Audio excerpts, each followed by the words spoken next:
let's take a look at how to fold the seats up and down in the Nissan Rogue. So you can see I've got them down now. It's very easy to fold back up.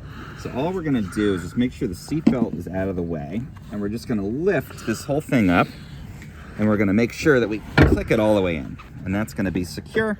We're good on that. Now, you might notice here, you can fold down either the 2 seats, the 3 seats, or just the 1 seat. And that gives you options if you need to have someone riding in the back, even while expanding the cargo space. Now, to fold it down, there's actually a little handle on the top of the seats here.